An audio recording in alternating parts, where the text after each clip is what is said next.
Welcome to Dishing Up Nutrition. This show is brought to you by Nutritional Weight and Wellness. I'm not going to waste any time this morning. I'm going to start right off with some thoughts I have centered around today's topic. As our kids are heading back to school, many of them will be looking for ways to perform their best in whatever sport they've signed up for. We all know football practice has already started. We all know we've had some pretty hot, humid days this summer. So certainly staying hydrated is one critical piece for athletes to perform well, particularly during a hot, humid summer. In fact, I would say that drinking plenty of water might actually be at the top of the list in my mind when I think about what do our kids need to be putting in their bodies to perform their best as athletes. But because we are dietitians and nutritionists here at Nutritional Weight and Wellness, and we say it time and again, food matters, we'll be talking a lot today about eating plans. What is the best eating plan for a young football player? Or what if your son or daughter is playing tennis? What should he or she eat to have agility and endurance, as well as focus and concentration when they're on the court? What should a student who's in track eat for speed? Is the diet for a student training to be a shot putter the same as the diet of a hockey player? Here's an even better question. What did Suni Lee, the women's gymnastic all-around gold medal winner, eat for her peak performance? Good question, right? You know, back when I was a teenager playing high school basketball, and keep in mind, we're going back a few decades now, but back then, I don't remember anybody really addressing sports nutrition. But today, in this very competitive world of sports, I think it's a topic that deserves a lot of attention. Yeah, I think so. And so if you haven't realized it already, our topic for today is food for athletes and kids' sports. And, you know, really, we were talking about this, Cassie. This, you know, if you don't have kids in sports, this also could be applicable for you, you know, as a weekend warrior or a person that goes to the gym or anybody else who's physically active. But Cassie, you know, in what you said about nutrition and sports nutrition being a hot topic, I agree with you. I think many parents are looking for ways to help their kids have an edge in whatever sport that they want to participate in. You know, in a recent Dishing Up Nutrition episode, I brought up Tom Brady. And if you don't know who Tom Brady is, he is one of the best quarterbacks to ever play. And he understands that it's important to have optimal food for optimal performance. Tom Brady eats an anti-inflammatory diet. So even at the age of 44, his body continues to hold up game after game. That's geriatric in the football world. Really. You know, and his body, it continues to, you know, just work well and perform well. And I would say that also as the quarterback, his brain as well has to be at peak performance levels. To do this, he avoids sugar, he avoids gluten and refined damaged fats. But what he does really focus on as far as the food plan that he eats is lean meats, lots of vegetables, nuts, and other types of natural fats. He maintains his muscles, his strength, his mental and his physical agility and endurance with this carefully chosen diet and lifestyle. And you know, since he's won 7 Super Bowl championships, I think he might be onto something, don't you, Cassie? Absolutely. And you can bet, I mean, this is not some fad that Tom Brady is following. He's paying people good money, smart people, right? I'm sure He has a registered dietitian. He has a personal trainer. These people that he's paying are looking at the research and they've put together this diet that works. So yeah, he's on to something. And just want to repeat, Teresa mentioned our topic today is food for athletes and kids' sports. So today we're going to be focusing, as registered dietitians, focusing our attention on the foods that young people should eat to help them compete at their best in whatever sport or whatever activity they want to excel at. Maybe it's not sports per se. Maybe it's theater. Maybe it's dance. And if you haven't recognized my voice by now, I'm Cassie Weenus. I'm a registered and licensed dietitian. I'm also the mother of 2 teenagers who love to participate in sports. They are both very competitive. And I'm Teresa Wagner, also a registered and licensed dietitian. And I'm a mother of 3 budding athletes, maybe, and an avid runner myself. So sports nutrition has been just a personal interest of mine for quite some time. So all of you listening are really in for a fantastic show today. We have a very timely topic. And not only are Teresa and I sort of in the midst of what we'll be discussing today because of the age of our kids, but we're also passionate about sports nutrition. We're passionate about feeding athletes as well as our own bodies well. So all that said, let's take a minute and just look at where we've been and then talk about where we should be going. So years past, for long-term energy, for your best athletic performance, especially if you were performing in an endurance sport, loading up on carbohydrates was often recommended, right? We always heard that term, carb loading. I even remember in high school, even though, like I said, I don't remember sports nutrition really being a topic, but I do remember one night the basketball coach that year had all of us girls over for a spaghetti feed. Oh, yeah. We did that before a big too. game. Yeah. I mean, there was barely any meat in that sauce, but we ate a lot of noodles. So, yeah, I mean, carb loading used to be really popular, especially for marathon runners. You know, it used to be all the rage for those marathon runners to eat a lot of pasta and bagels and breads. Yeah, and the I've night got to before say, a game. as a former marathon runner, hopefully again someday, but as a former, getting the runner's trots is a real thing. I've never heard of that, but I've never And run basically, a marathon. what it is when you exercise for a long time or run for a long time, there can be some GI distress that is basically an emergency bathroom run. And if you had loaded up on all those carbs the night before, I bet your body's ridding itself of it then. Right, the night before and prior to that long run that you usually do, on the weekend. And so, and it's typically happens on those longer runs. How horrible. It is a real thing. And I don't know how much people connect the fact that it quite possibly could have been related to your carb loading. There's got to be a connection to the food and what's coming out the other end. Yeah. So again, used to be all the rage, but, we're not hearing about it as much anymore. And I think part of it is a biochemist by the name of Dr. Barry Sears a few years back. And I know some of you know that name, Dr. Barry Sears. We've talked about him before on the show. He started to question whether or not this high carb eating was really the best plan for athletes. And he actually started working with elite athletes on the Stanford swim team. And he changed up their diet to see if he could improve their performance. So instead of carb loading, he switched these Stanford swimmers to a more balanced diet. And if you want the particulars on this, he did 40% carbohydrates instead of the 70% plus that you would do if you were carbo loading. He pulled that back to just 40% calories from carbs, 30% calories from protein, and 30% calories from fat. And what he found is these swimmers were able to swim faster, and so they won more races simply by switching from that high carb to a more moderate carb, a more balanced diet. And not only did these swimmers get faster and stronger, their body composition actually changed. They gained more lean muscle mass, and a nice aside, they had better mental focus. Another interesting outcome of Dr. Sears's research of following that balanced diet of 30% protein, 40% carbs, 30% fat is the swimmers had less inflammation in their body and less muscle soreness. No surprise to us, right? I mean, if you're loading up on carbs, the breads, the bagels, the pasta, that turns to a lot of sugar. We know sugar creates inflammation, and then that could lead to more muscle soreness after a workout or after an event. So no surprise to us, but it might be new news for some of our listeners.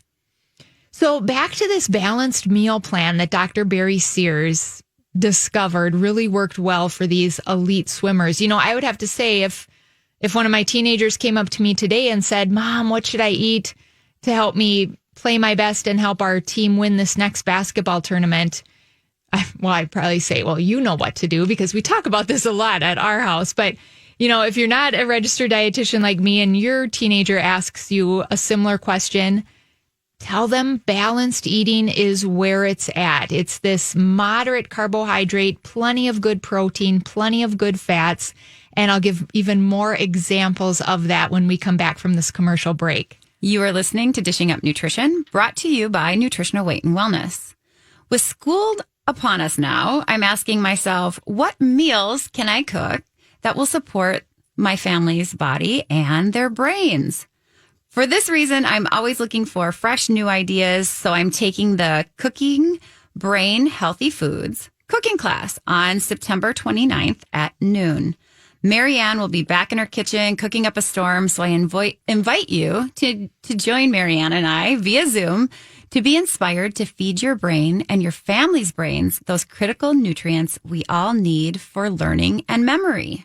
This fun educational class is only $25.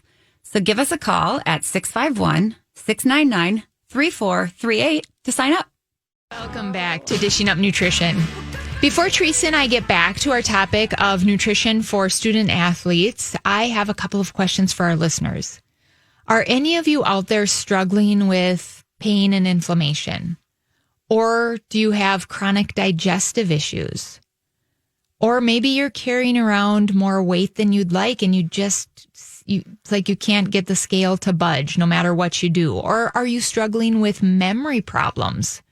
If you can say yes to any of those, I want to suggest that you consider taking our online class called Going Gluten-Free the Healthy Way. I feel privileged to have been asked to teach this class, even though it was a few years back now. I am the one teaching the class along with my coworker, Mary Hauge, and I know why I was asked to teach the class, right?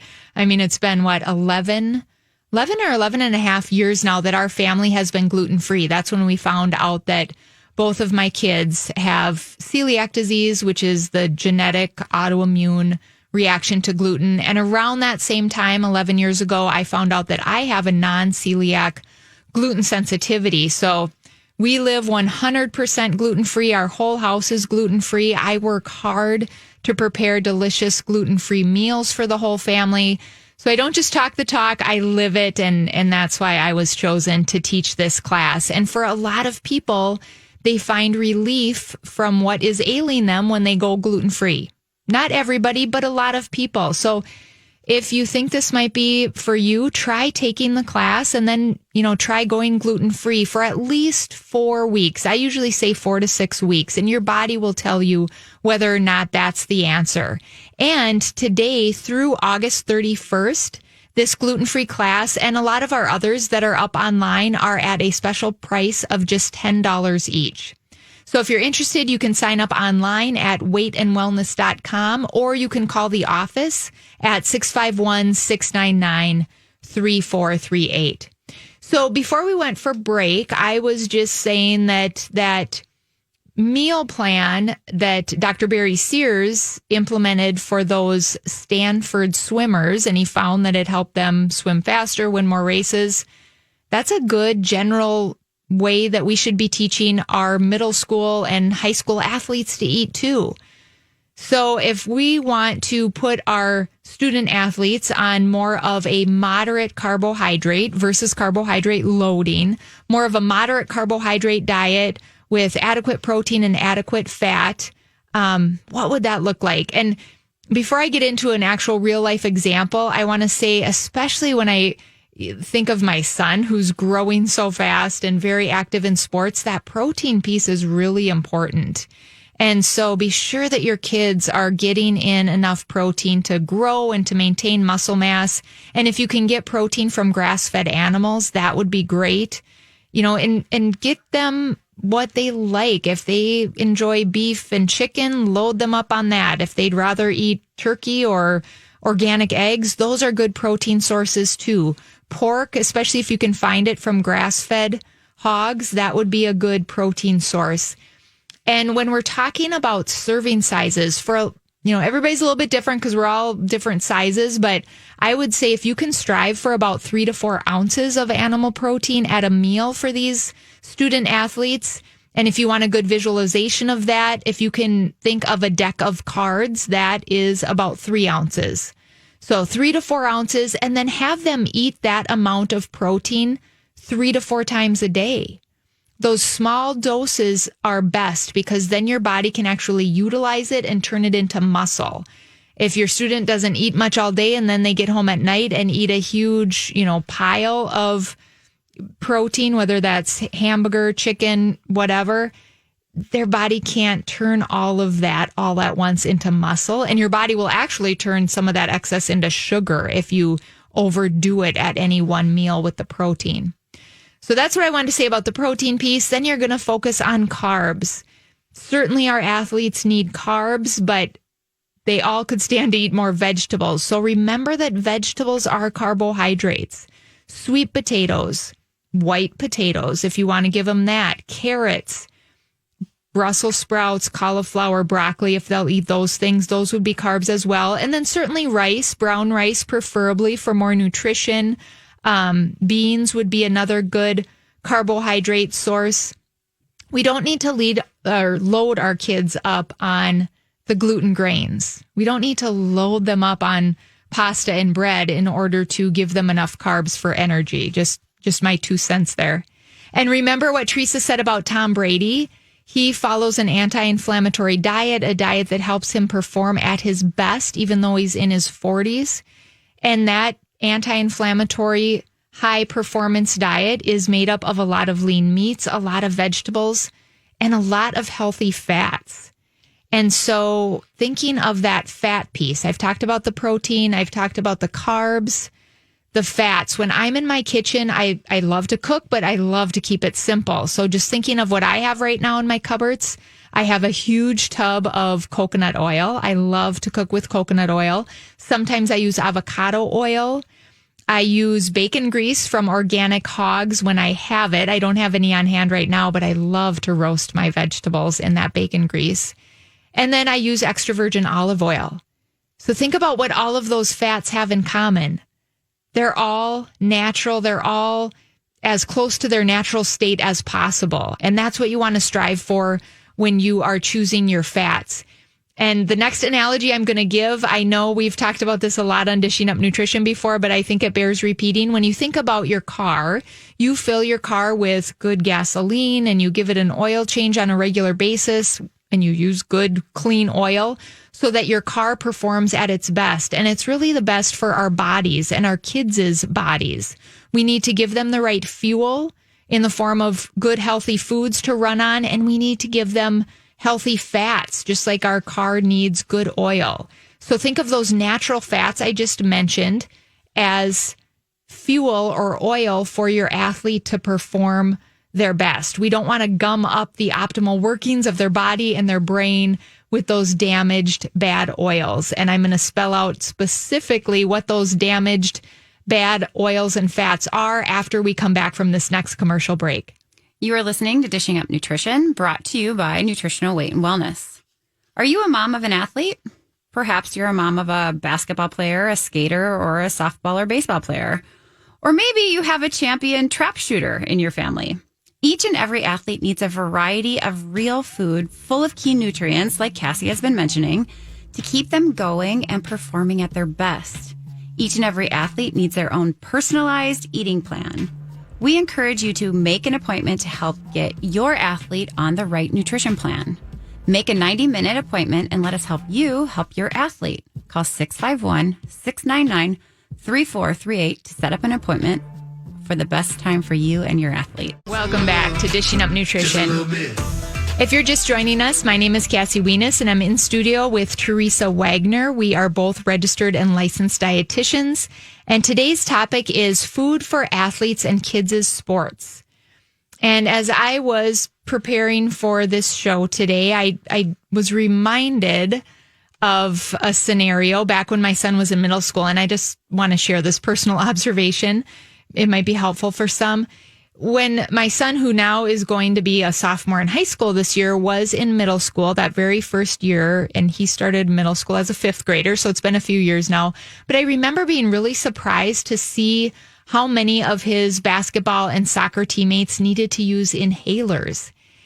And at the time, as I got over my shock, and then I realized my kids would probably have prescription. I know they would have prescription inhalers if I was not their mom and if I didn't work for nutritional weight and wellness, because I made the connection early on that for my kids, corn is very inflammatory. And for them, it goes right to their lungs. It's like the bronchial tubes in their lungs get all inflamed and they really have trouble breathing. There have been some scary episodes when they were younger before I connected these dots. And one time we did actually end up in the doctor's office. So I know if I hadn't gotten out the corn chips and removed the corn tortillas and the corn flakes, there's so many things that have corn in them when you start reading ingredient lists. I know if I hadn't removed those things from their diet, they would need an inhaler. And, that being said, since Riley my oldest was 4 years old, our family has been 100% gluten-free as well. So who knows, if we were still eating gluten, maybe that gluten would cause inflammation in his lungs too. So I say this story because if this resonates with even just one parent out there, if you think there might be a connection between something your child is eating and the inflammation in their lungs that's causing their asthma or causing them to need an inhaler, go with your intuition. Cut out that food, whether it's corn or gluten or whatever you think might be aggravating them.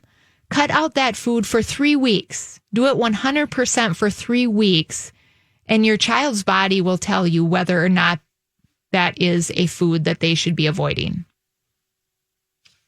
So, when we went to break, which seems like a long time ago now, but I did say, didn't I, Teresa, that I would tell the listeners what those 4 damaged oils are that they should be keeping out of their kitchen. So when we talk about the 4 worst offenders in terms of fats and oils, it would be soybean oil, corn oil, cottonseed oil, and canola oil. So if you can read your ingredient list and just try not to bring anything with those ingredients into your house. Kids will get those foods when they're out at a restaurant or, eating with their friends. So just keep it out of your house, and at least there that they'll be eating clean. Right. And I think that we can generically call those vegetable oils. True.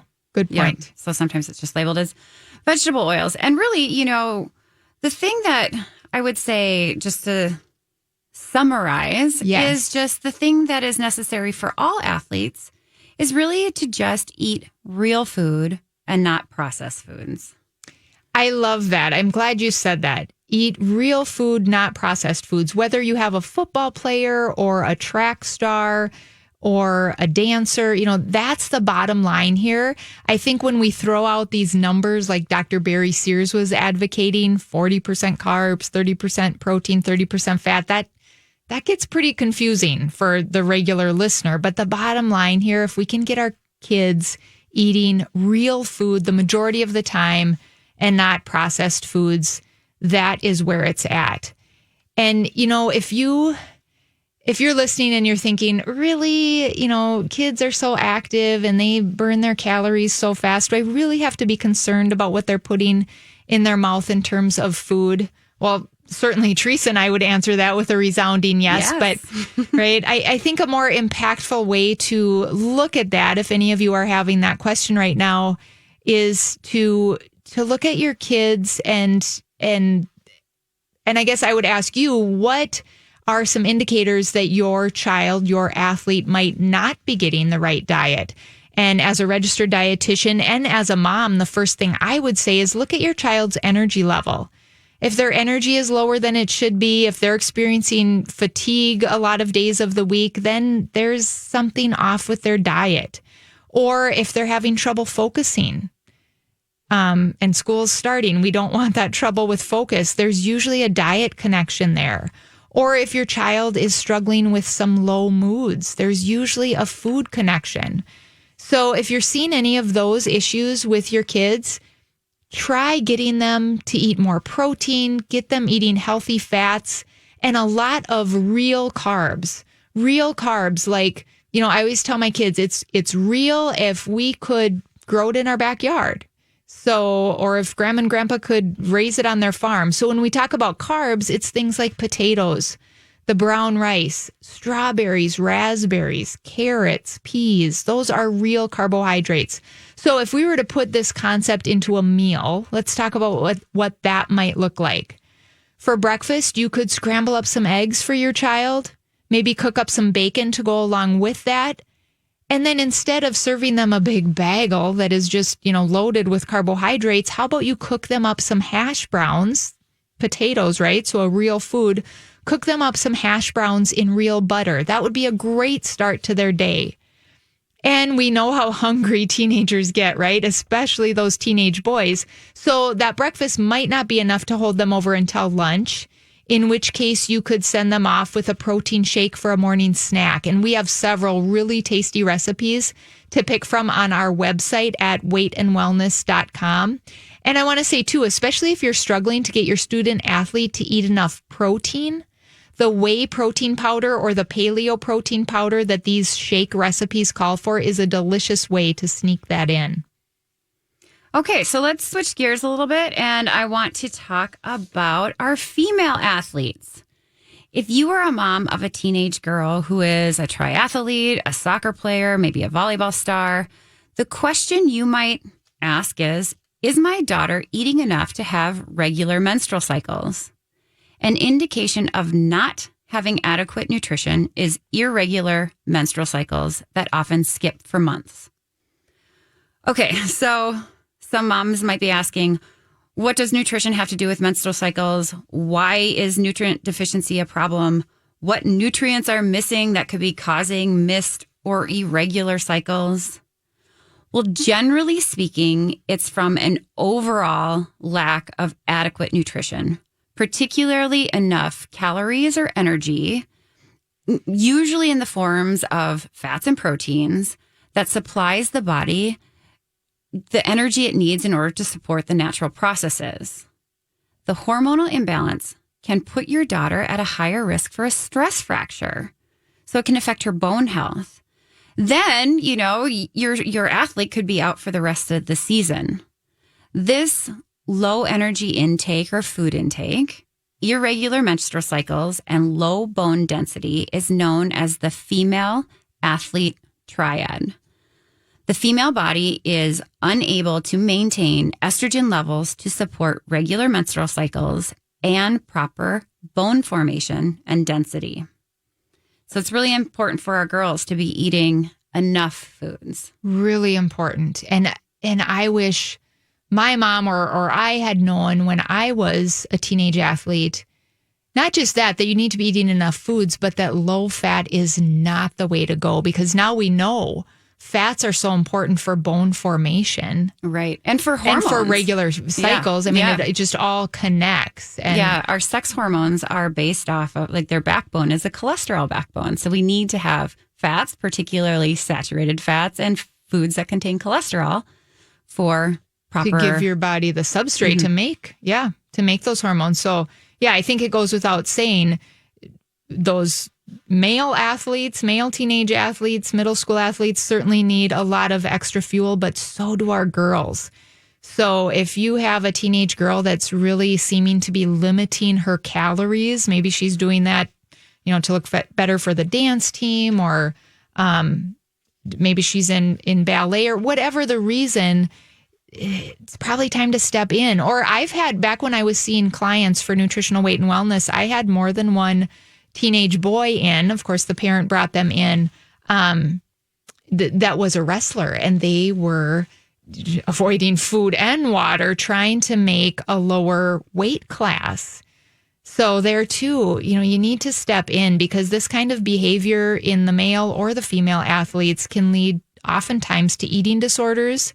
It can lead to those stress fractures Teresa mentioned. It can lead to a loss of self-esteem and other health issues. Right.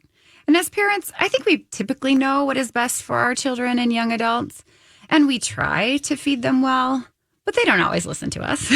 True. That being the case, here are a few ideas I found to be useful when working with athletes. Make some protein shakes ahead of time, freeze them, pack them in a cooler bag, and they'll thaw during the day and be ready to drink before a practice or game. I also think about what types of proteins would be quick to eat before practice, like maybe some deviled eggs or maybe just hard-boiled eggs with an orange or something, and have those things all peeled up and ready to go.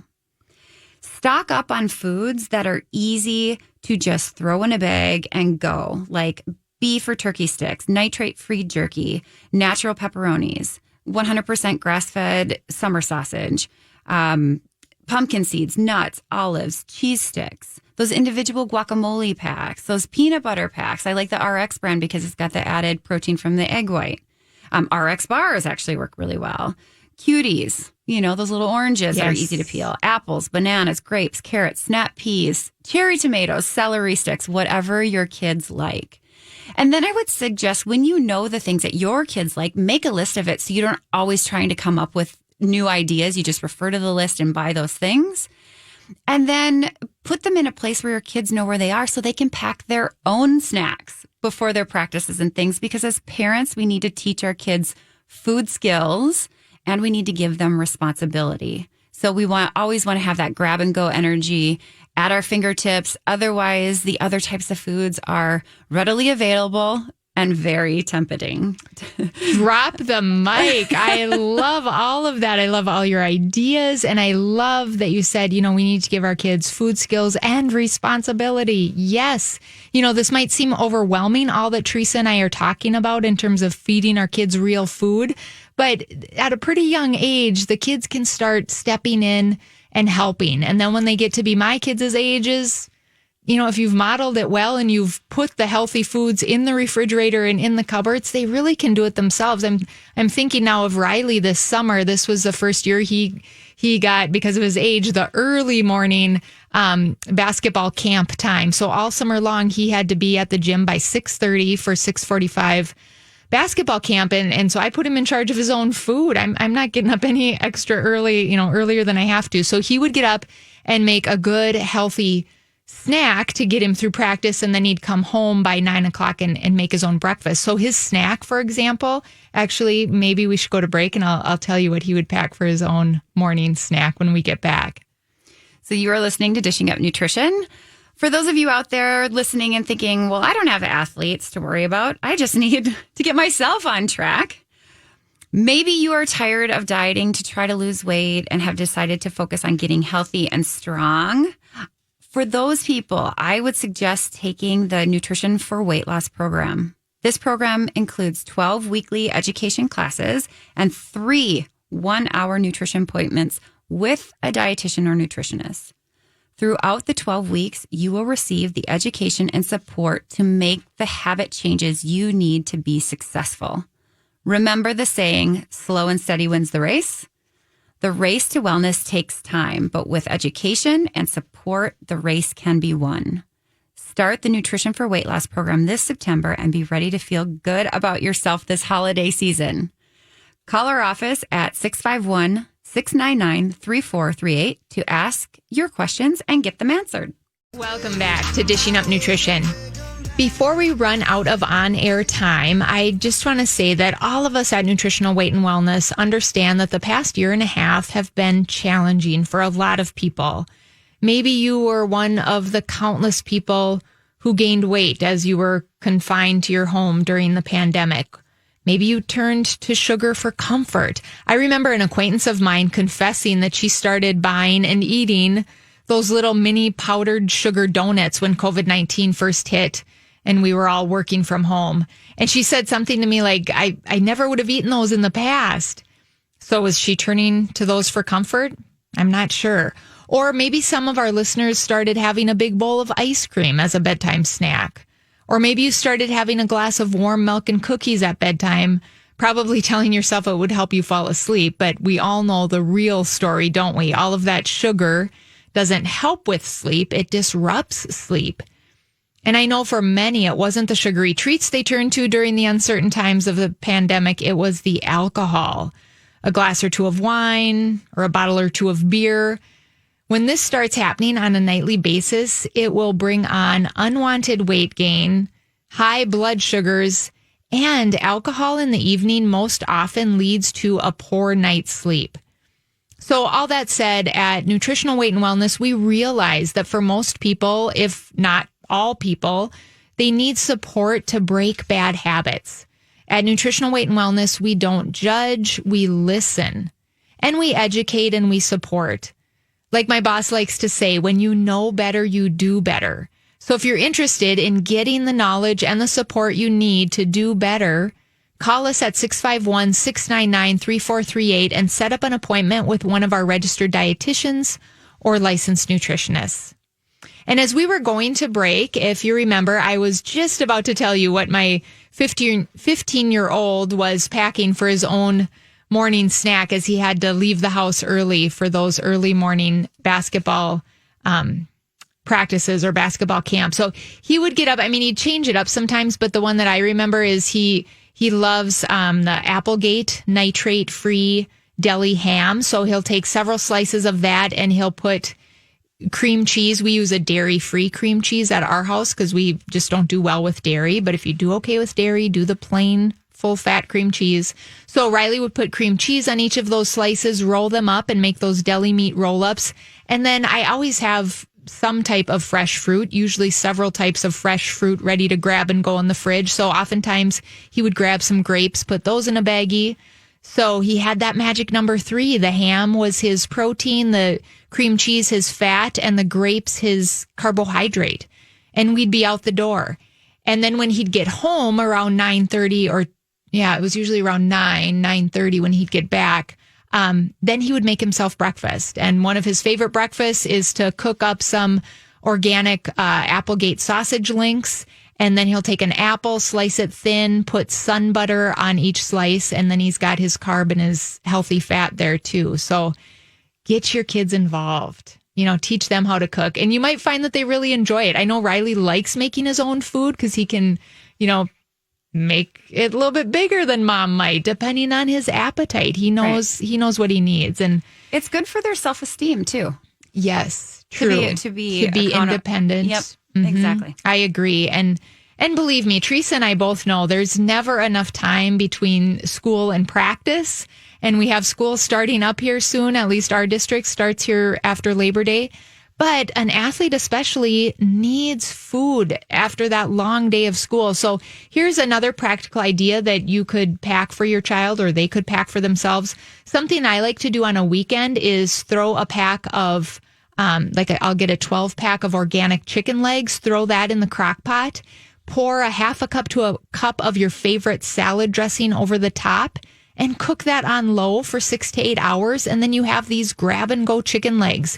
So then when the school week starts, you could throw 2 of those chicken legs and a Tupperware full of blueberries and cut up strawberries into a little cooler pack and send your teenager off so they have a delicious, healthy snack after school before practice starts. You could also make the gluten-free muffins from our Weight and Wellness cookbook. It's a good idea to do a double batch right from the start and then freeze a bunch of them. So you have those to grab out of the freezer, and you could send a muffin along with, maybe some nitrate-free salami and your child's favorite fruit. And there's another great, tasty after-school snack. Right. And I try to teach my kids sort of the same thing, to perform well in the game of life, not just on the court or on the field. They need to eat healthy, real food that will give their body and brains the nutrients that they need. So we need to stop, driving through the fast food lane and make things in our crock pot to make it convenient for us, or whatever method that you use that's easy for you. Maybe some chili in the crock pot or some chicken wild rice soup. I make beef roast in the crock pot all the time. You can put a whole chicken in the crock pot and let it cook. I mean, that it doesn't get any simpler. You would spend more time sitting in the fast food drive-through lane. Right. And I think that when we have these athletes, we also have to think about our schedules. They might need 2 dinners. It might be something that's after school and then after the game or practice that are substantial meal-like feeding times. Yes, I agree. Yes. Well, before we get to the end of the show, I think we should talk about hydration, don't you, Cassie? Right. That is so important. So we've talked about food, which is certainly our area of expertise, but hydration. It's so key. And if your kids aren't big on drinking plain old water, we have some ideas. Something I used to do. Right now, Marissa is huge on drinking water. She fills up her hydro flask and I mean, she's really good. But there was a time when I was struggling to get her to drink more water. So I started taking a couple of orange slices and squeezing that into a glass and adding ice. Sometimes I'd put the orange slice on the side like a garnish because, presentation goes a long way with kids. But that's a cold, tasty beverage with just a little bit of natural sugar from those orange slices. And Marissa loved it. Yeah. And for the post-workout, practice chocolate milk lovers, you can make a healthy chocolate milk from using whole milk and adding a scoop of collagen powder and a scoop of key greens and just put it in your shaker bottle and shake it up. That's a great idea. And I think, and it's great for replacing the protein and getting some of that glycogen replacement. One thing that we talk about with replacement, and that's very popular with kids, is electrolyte replacements in the form of Powerade, Gatorade, Propel, those types of sports drinks. These drinks we do not recommend because they're either full of sugar or artificial sweeteners. Artificial colorings. Colors, yes, because nothing comes in those colors in nature. Right, that bright neon blue. They are so full of sugar. So if you want to replace your kids' electrolytes, you can do this in a very healthy, very simple, very refueling way. All they need is water and salted nuts. The salt will give you the sodium and the chloride. The nuts will give you some magnesium. And then if you throw a banana with it, you've got some potassium. Love it. And then have them drink water. Water. Yep. Water. That's right. So our goal at Dishing Up Nutrition is to help each and every person experience better health through eating real food. It's a simple yet powerful message. Eating real food is life-changing. Thank you for joining us today and enjoy these final hot, humid days that Minnesota offers. Thanks for listening to Dishing Up Nutrition. If you enjoy this podcast, please share your favorite episodes with a friend or leave a review on iTunes, Stitcher, or iHeartRadio. The content and opinions expressed are those of the hosts or presenters. They are not intended to diagnose, treat, cure, or prevent disease. Product statements have not been evaluated by the FDA.